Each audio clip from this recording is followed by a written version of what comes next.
महोदय, आदरणीय सज्जनों एवं मेरे प्यारे, आज 78वें स्वतंत्रता दिवस है। यानी हमारे देश को आजाद हुए 78 साल हो चुके हैं। इस आजादी को पाने के लिए ना जाने कितनी कुर्बानियां देनी पड़ी थी, कितनी यातनाएं सहनी पड़ी थी। यह बात किसी से छिपी नहीं है। हम सब जानते हैं कि एक समय में भारत सोने की चिड़िया कहलाता था। उस समय हिंदुस्तान में बेशुमार दौलत, हीरे जवाहरात और धन्य धान्य से परिपूर्ण था। लेकिन इस सोने की चिड़िया पर अंग्रेजों की गंदी नजर लग गई। उन्होंने हिंदुस्तान पर अपना साम्राज्य स्थापित कर लिया और धीरे धीरे यहाँ की कीमती संपत्ति को इंग्लैंड निर्यात करने लगे।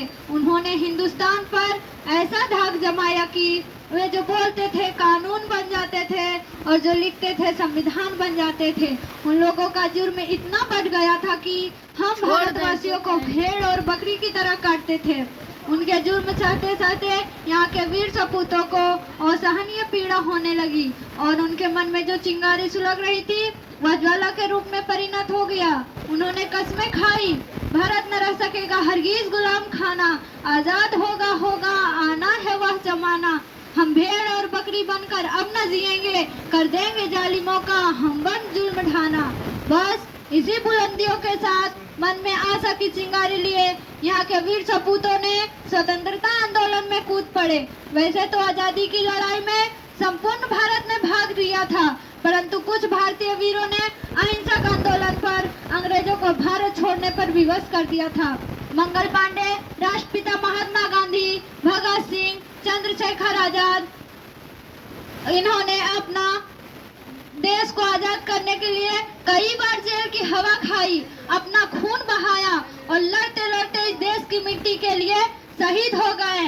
इन शहीदों की याद में मैं दो लाइन कहना चाहूंगी। अनगिनत क्रांतिकारियों ने लहू देकर बचाई है स्वतंत्रता, वीर शहीदों ने लहू देकर बचाई है स्वतंत्रता। 4 दिनों में नहीं मिली है, सदियों की कमाई है स्वतंत्रता। कुर्बानियों पर कुर्बानी दी तब जाकर हमने पाई है स्वतंत्रता। बस इन्हीं शब्दों के साथ मैं अपनी वाणी को विराम देती हूँ। जय हिंद, जय भारत, जय शहीद।